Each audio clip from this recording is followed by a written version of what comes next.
Thank you all for coming today to Gestational Reincarnation. We're going to present 2 chapters from a book translated from French by Jean-Pierre Houdier. It was written by a French-Canadian medium in Canada who had lost her niece, and after her death, the niece came to visit the aunt and say, "At my funeral, please tell my parents that I am fine, that what happened was not an accident, that my death had been planned before my birth. I fulfilled all my life's work, and now I'm very happy helping souls on the other side." So the aunt told her parents at the funeral, and then the niece kept visiting the aunt in her sleep. When the aunt would go to sleep, the niece would help pull her to the astral plane where they could meet and talk. And the aunt decided she would like to write a book about the other side. And so she asked the niece if she could bring some souls from the other side who were between lives to be interviewed for the aunt's books. The aunt has written several books. One is about suicides. Everybody she interviewed for that book had committed suicide.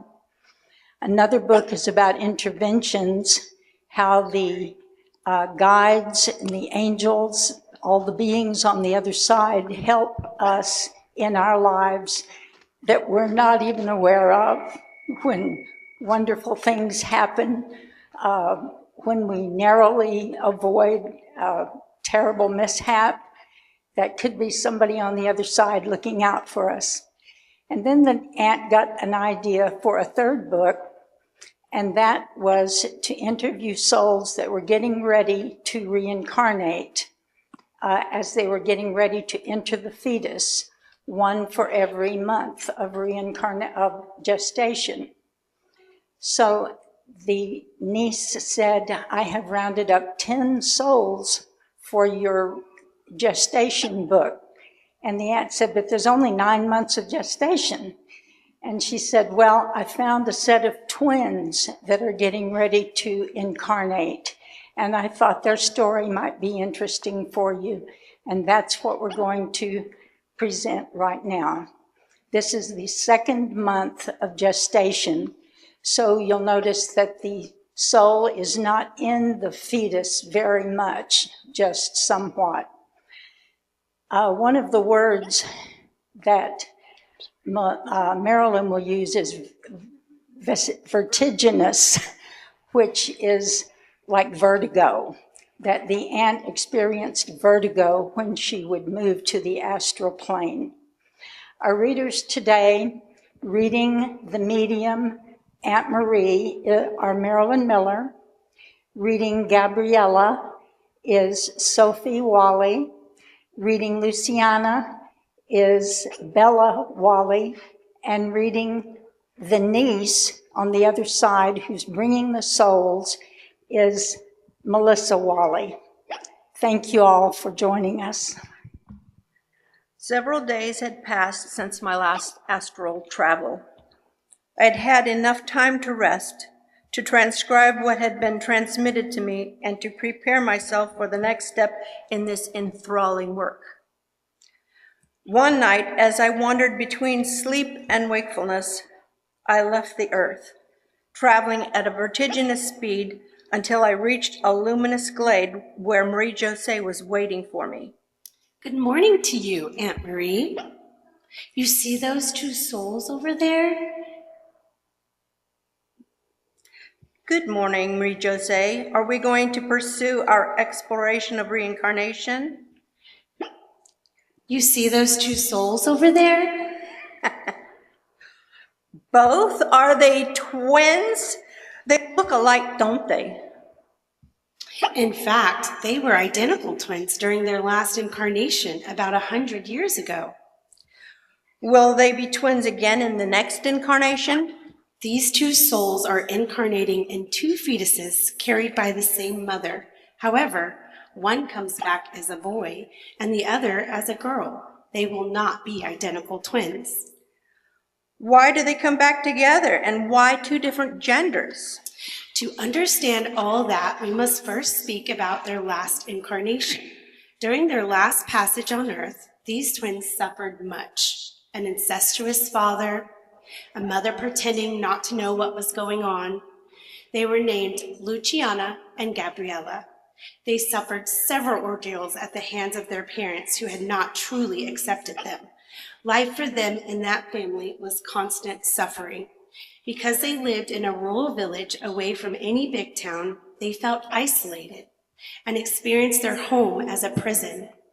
Together, they conceived a plan to escape, at which they were successful.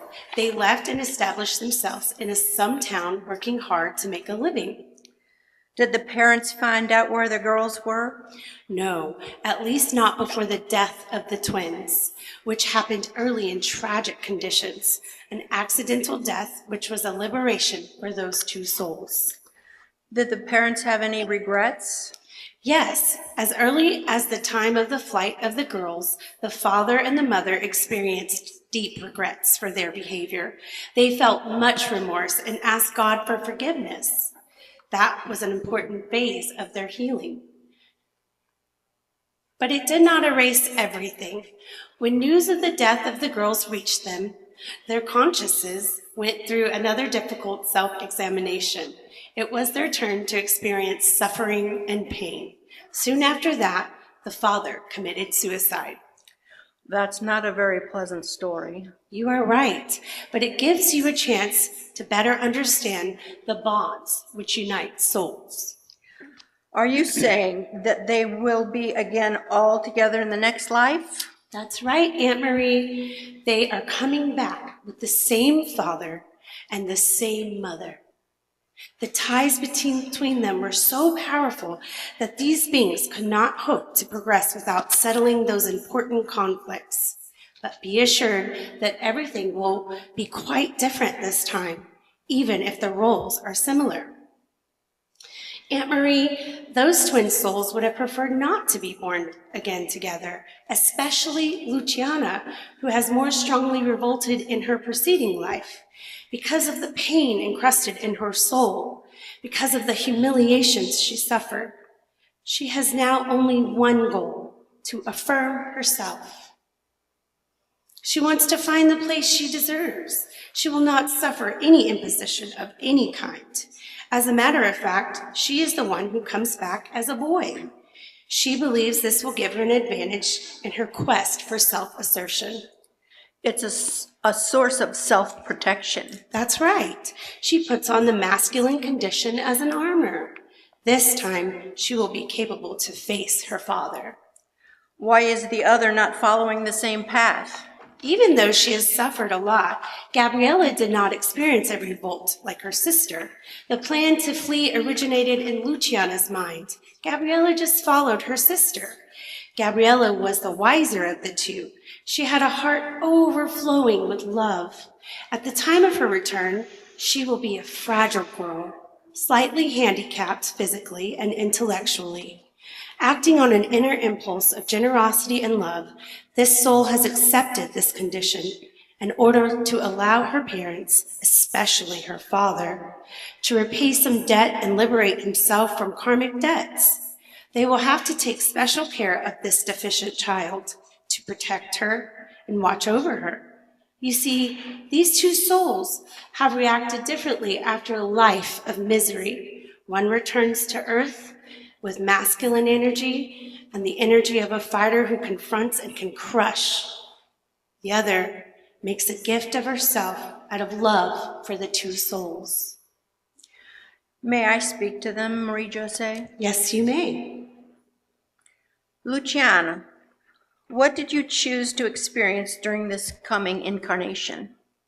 I will be a man, an active and passionate man. I want to be the master and designer of my own life.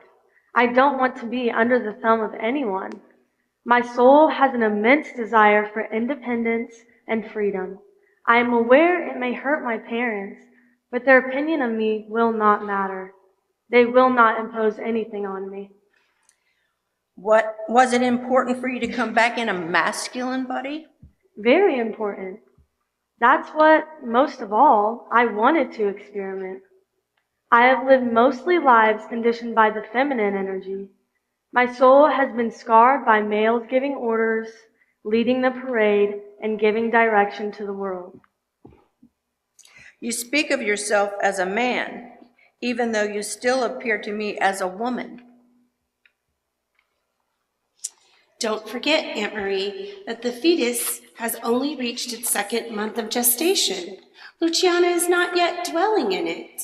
As long as she is in this world, the astral, her appearance is the one more representative of her soul. However, in the inner life, Luciana feels more and more the masculine vibrations.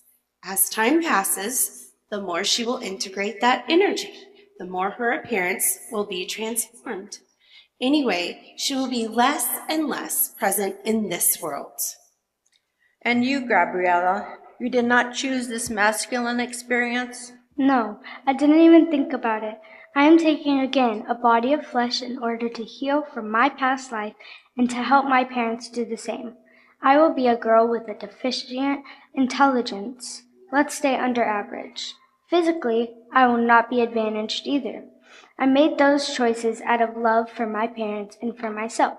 I strongly believe that only love can heal our wounds. My handicaps will force my parents to give me more attention, more care, and more love. The bad treatments of the last life will be replaced by sweet care and unconditional love. You don't choose the easiest path. Won't that life risk being painful? True, it won't be easy, but far from being painful. I give a life, and in return, I receive love. My soul has everything to gain in that exchange. And then, thanks to God's good grace, I will have a remarkable talent for music, in spite of my handicaps. Playing piano was the dream of a former life. It will be the gift of my new life, in spite of some doctors' somber prognostics, and contrary to all expectations. I will develop very early a remarkable musical gift, at least considering my conditions. Gabriella describes this gift very well when she says, it is a grace from God, the life of service and devotion, which she is ready to live in self-forgetfulness, is what allows her to receive this gift. A kind of reward. No, not according to the reward concept you have in mind. It does not belong to the kind that says, do this and you will get that. Gabriella has accepted to serve without knowing it would attract this talent to her. That's why we use the term gift, because that's what it truly is. This will soften a lot the trials which are to be expected. And how do you react to your coming back once more together? I did not wish it at all. I fought a long time against that idea. I wanted to be alone, come back as the only son.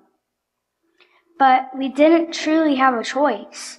The bonds between us and our parents were too intense. As for me, I quickly accepted that plan. Anyway, now that we are immersed into it, I am getting used to the idea. I will have the best part of the physical energies. I will even be the first one to come out of our mother's womb. But at the same time, I promised myself to watch over Gabriella. Nobody will hurt her. I will be her protector. No longer will there be any abuse in our life. In what part of the earth will you come back? We had to come back to South America. That's where our parents now live. It's not the place that truly was important. You could not have reincarnated anywhere else? No, because of our parents, as Gabriella just said. But strictly speaking, when it came to the choice of countries, several places were possible. Can you talk to me about your parents? She is 24 years old. He is 26. They wanted children, 2 precisely, but they did not expect to have them at the same time. That was a surprise, rather a shock when they found out there were 2 babies in the basket. After what they lived with us, they strongly seek forgiveness and healing with our soul. We are grateful to our mother who draws from her own strength and energies to nourish us and allow us to grow. She is courageous. We feel her already tired. I have admiration for her. My father seems to take the whole thing more lightly. What they feel leaves me a bit cold. I think they are impatient to welcome us, but what will their reactions be toward us?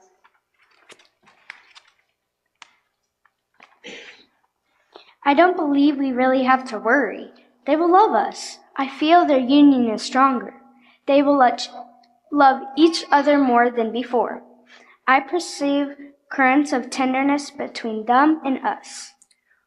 What's your relationship to the fetus? We are not permanently in those bodies. We are connected, of course, but we keep meeting here again with our guides. We are aware that it's important to be as close as possible to the fetus in order to facilitate our complete integration with this new body. But we are not truly feeling the process of incarnation invading us. I am close to my body more often than Luciana. I have much respect for the fetus because I know it was created in love. I was present at our conception. Love and desire were very intense that evening. I was standing very close to my parents. It was, how to describe it, nice. When the embryo started to form, at the very beginning, I knew it intuitively. I was very happy and very proud. Me too. In fact, I know that the incarnation is an unbelievable opportunity to evolve. I feel grateful. Do you think they are afraid to be born in this family? Yes, a little. Even if the soul has a life plan, the unfolding of earthly existence is in the domain of the unknown. That's one of the reasons of their returning together. Even if they truly do not admit it, they will shoulder each other. Their bond will be very strong. There will be two of them to face life. And yet they are also very different. They are different from one perspective only, their way to integrate the suffering they have experienced. Evidently, you noticed to what degree Gabriella had grown through her ordeals. It's a soul who is evolving very rapidly. And Luciana? She lives her apprenticeship differently. Without a doubt, she is making a long detour before also grasping the truth that Gabriella has already discovered. Love. Always love. Love again and again. Do they regret their coming back? No, they feel doubts, especially in relation to their parents, and some discomfort toward the experiences they will have to go through, but no regret whatsoever. They had to settle these aspects of their history sooner or later. They come back for their own evolution and their parents' evolution. Their terrestrial life will be very different from that of the afterlife. They are very aware of that, believe me. They are leaving temporarily a state of happiness. They also know that a greater happiness will unfold as a product of their coming terrestrial experiences. And yet they seem barely present to their uterine lives. They will be more and more according to the development of the fetus. Right now, the little bodies are taking form. We have to be patient. They watch over those bodies, but they do not yet feel they belong to them. It's still too early. However, without their realizing it, those little bodies are always connected to them. And then they are still attracted here so they can learn more from their guides. Luciana is not particularly in a hurry to incarnate. She has more fears than reluctance. That can be easily understood. Their life will not be easy. God never abandons his children. Aunt Marie, he will bring them support and hope. Many beings, whom you may call guides or angels as you wish, will watch over them. These beings cannot protect them from everything, but their love will surround them. They cannot interfere in the karma, but they can at least help them, comfort them, sustain them, soften, and love those souls. Luciana and Gabriella will be well surrounded, believe me, and their parents also began some healing at the end of their preceding lives. The conditions are no longer the same. This completes our work for the second month of gestation, Aunt Marie. We'll see each other again soon. Go now. She had barely said those words when everything spun within me. I had the impression of a vertiginous fall, then nothing. I woke up the next day, took my pen, and transcribed all that which had imprinted itself upon my consciousness. Thank you, ladies.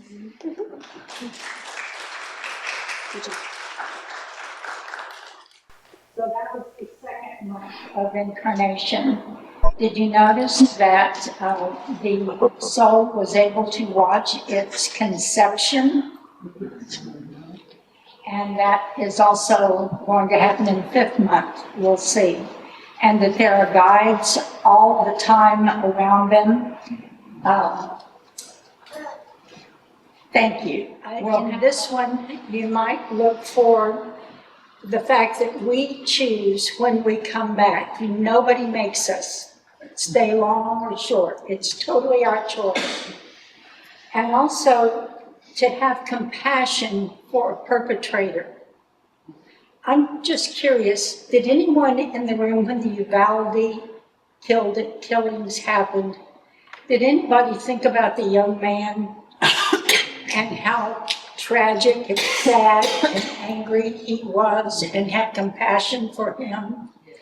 That's the kind of compassion that apparently we have to cultivate, and it speaks to it in this one. Also, in Way of Mastery, Yeshua tells us that in meditation we can see our own conception if we want to. And in this chapter, the result of the rape was there and saw herself being conceived. Also, it mentions in this chapter to not be sympathetic. That is to not say, oh, you poor thing, oh, they're just terrible for treating you like. Don't be sympathetic, be compassionate. Well, how can I help you change this? Or what can I do for you? You know, everything's going to work out. So, thank you for helping me lunch, for being here. Chapter 5.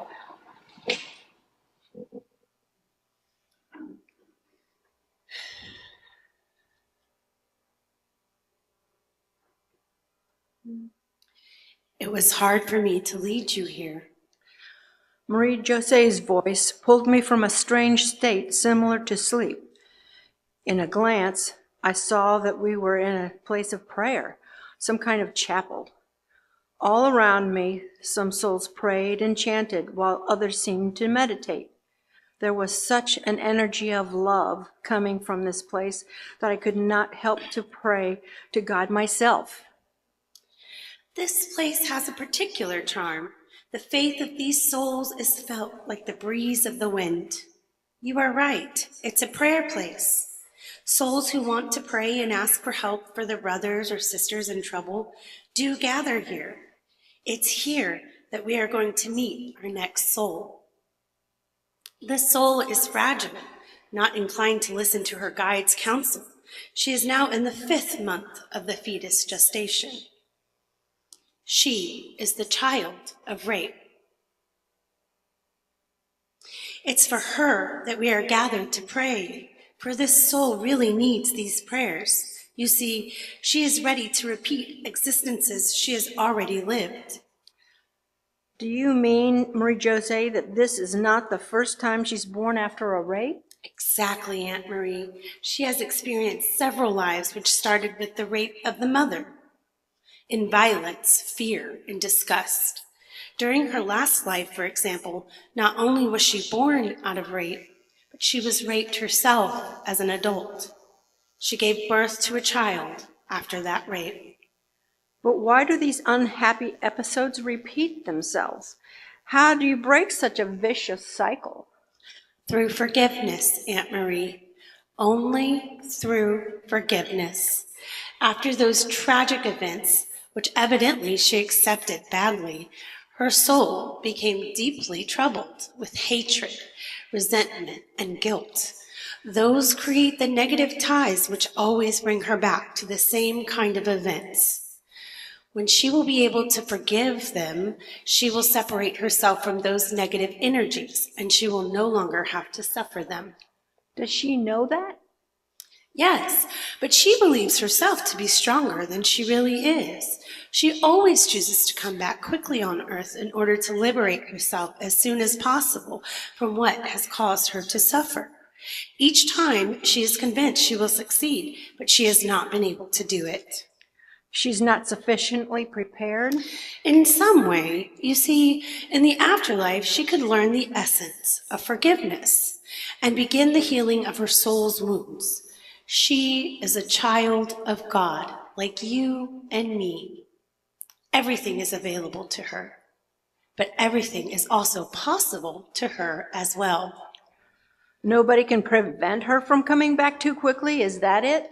You are right, Aunt Marie. She also possesses the greatest gift from God, free will. How sad. I'm sorry for her. Look at all these beings praying. They are not sad. They feel compassion and love, but no sadness. Take them as your model, Aunt Marie. Do not take upon yourself emotions which do not belong to you. You're probably right. But it's hard for me to understand how a soul can decide to reincarnate without taking into account the warnings and advice of the beings who are there to guide her. Much too often, the soul underestimates the thick fog of forgetfulness which will surround its consciousness on the earth. She is not strong enough to go through its trials. Is she coming back with the same people around her? Yes, that's often the way. When one of these souls succeeds in forgiving, in loving, and especially in loving herself, she is able to improve the conditions of the souls who are still prisoners. Is that what this soul wishes to do? Of course, she does not revel in suffering. She wants to stop this infernal, vicious cycle. That's part of her plan. She wants to be happy and learn how to cultivate a state of consciousness. All those beings here are her guides? Most of them are, but some of them are here only to be of service. She is a courageous soul. She also feels more bound to this mother whose soul she has known for several lives. She sincerely loves her. That love will be one of the rare guiding lights experienced in her next incarnation.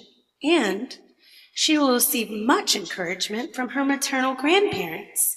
They are, I would say, angels placed on her path. Especially the grandmother, who has already gone through the same ordeals. Even if she forgot those as soon as she incarnated, she has overcome that same vicious cycle. A great kindness has grown within her. That grandmother will be a blessing for this child. Would you say that souls are often regrouped according to the similarity of past or future experiences? Yes, quite often. You can see it on Earth. Some families are well acquainted with alcoholism, others with delinquency or with violence. But that is also true of positive traits. You will find some talent certainly present in some families, exceptional qualities in others, and so on. On Earth, you call this heredity.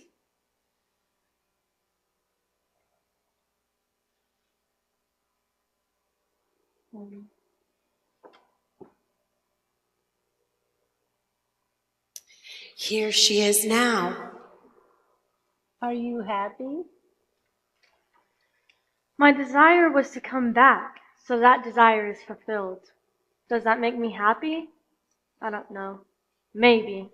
However, I know that I am lucky to still be there in my mother's womb. She could have chosen abortion, especially after what she experienced, but she decided to keep her baby.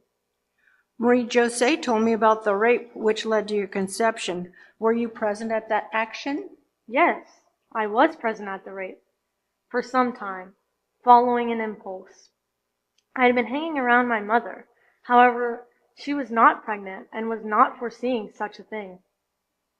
It was as if I had a premonition that something important for her and for me was going to take place. Then, one evening, a man attacked my mother and abused her. She struggled, but the man was physically very strong.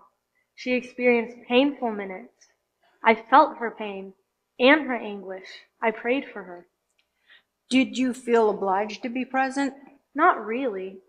I well knew I could go away, but I wanted to stay. Did you understand at that moment that you were looking at your conception?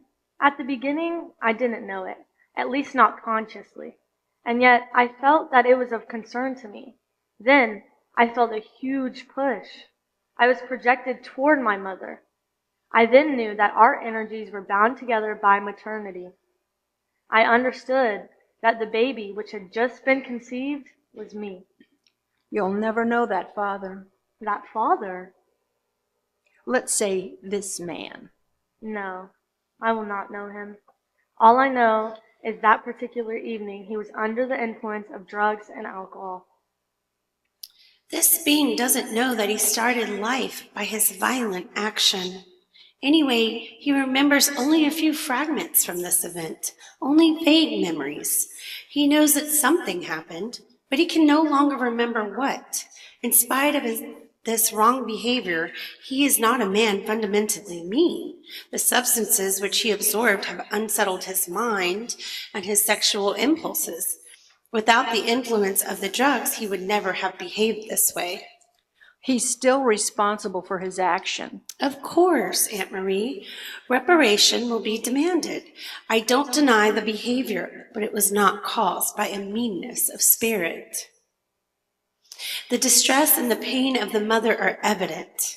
It's much more difficult to go beyond this aggression and see the misery of the man who was guilty of such action. I can assure you of one thing. The woman did not see the face of her aggressor. She is completely ignorant of his identity, and yet he lives next door to her place. They frequently see each other. He does not know that he became this woman's aggressor. He was not conscious that night. There is a strong probability that these two human beings will experience a loving relationship, that the man may adopt the girl he has fathered without knowing it. This would be salvation for all three souls. They would liberate themselves from the bonds which tie them to each other. This would avoid a return to similar conditions in another incarnation. Can you tune into your mother's state of consciousness? Yes, most of the time. At the beginning, she had a hard time accepting her pregnancy. I did not feel I belonged. But she is quietly healing from her inner pain. That pain will always be there, but it is losing its sharpness. However, I still feel some despair in her. I know that deep in her heart, she wants to bring to term the baby she carries, but I don't feel she is happy. She is so young. How old is she? Barely 17. My arrival will prevent her from living the normal life of a girl at that age. But the love we will share will help her overcome that hardship. Her parents will shoulder her, I believe. Yes, they are good parents. They understood their daughter's suffering. They left her free to decide whether to stop the pregnancy or not. When I come, they will take care of me, thus allowing my mother to complete her studies. My guide spoke to me a lot about my grandmother. They kept telling me that she would be a key person in my life. How do you see your birth? Does it scare you? Yes, I fear the birth process. I fear my mother's pains. It seems that to be born is more painful than dying. At least, in many cases, my mother is still quite young to give birth. I will have difficulty consoling myself as I will be the cause of so much pain. Already, sometimes I feel guilty to be there, in her womb and to cause her all those worries. Your body is on the 5th month of pregnancy. Do you feel attracted by the earth? Do you feel you belong to this terrestrial world? No, not yet. I frequently get out and come here. I am aware that I am leaving a world where life is easier than the one where I will soon find myself. That's the way it is. As time passes, I tune in more and more into my mother's emotions. They are very clear signals to me. They are even stronger when she places her hands on her abdomen and caresses it. Those instants last only a few seconds, but they bring me closer to her. In those moments, I am fully aware of the body I inhabit, and I forget all the past. Besides, speaking of my past lives, even if I can still remember them, they do not seem to be important. I am not attracted to them. I had the desire to incarnate, and that desire is still alive. To come back on earth is not a punishment for me.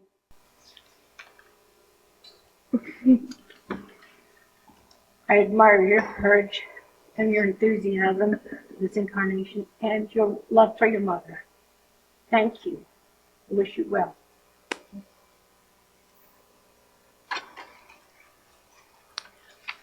Ta-da.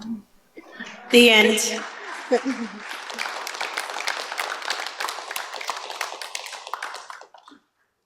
If you would like to receive this book either electronically or the title and author so that you can order it, I have a piece of paper I'll pass around. Give me your name and I guess email address and phone number, how I can get hold of you. And I will get with Jean Pierre and make sure that you get a copy. Let me know how you want it, electronically, or I guess if you give me your email address, I'll get it to you electronically. What's the name of the book? I don't remember the name of the book. I apologize, sweetheart. That's not the name of the book. That's what I named it. It's like Issues of Where. It's got a French title that's... Well, thank you all. Do you have any questions? At what point does the person that wants to reincarnate gets into the body of the mother at one point? Well, she's been in and out, and the longer the gestation goes, the more often it goes in, and the longer it stays. So that by the time of birth, it's in for good.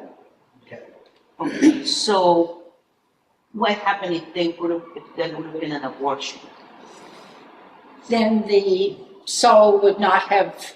Incarnated in that body? Quite often, they already know if the mother's going to abort or whatever, all of that. It's already known, like, if they were just supposed to be there for a little period of time, they all know that. And they have free will as to when they want to Oh, do right, this. right. Every soul is different as well. Yeah, that's true. That's interesting. I have a lot of questions. Okay, maybe I need to read it.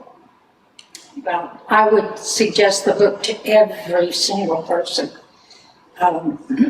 It answers so many questions for me about the other side, how we choose our parents and what we're going to work on, and how some of us who come back real quick don't realize what we're in for. So many questions are answered. Anything else that anybody can think of?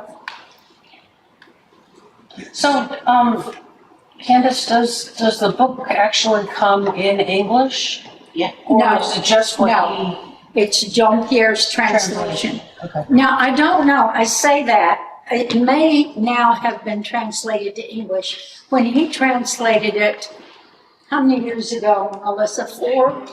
I mean, 2022. Okay, yeah, 4 years ago, it was not in English.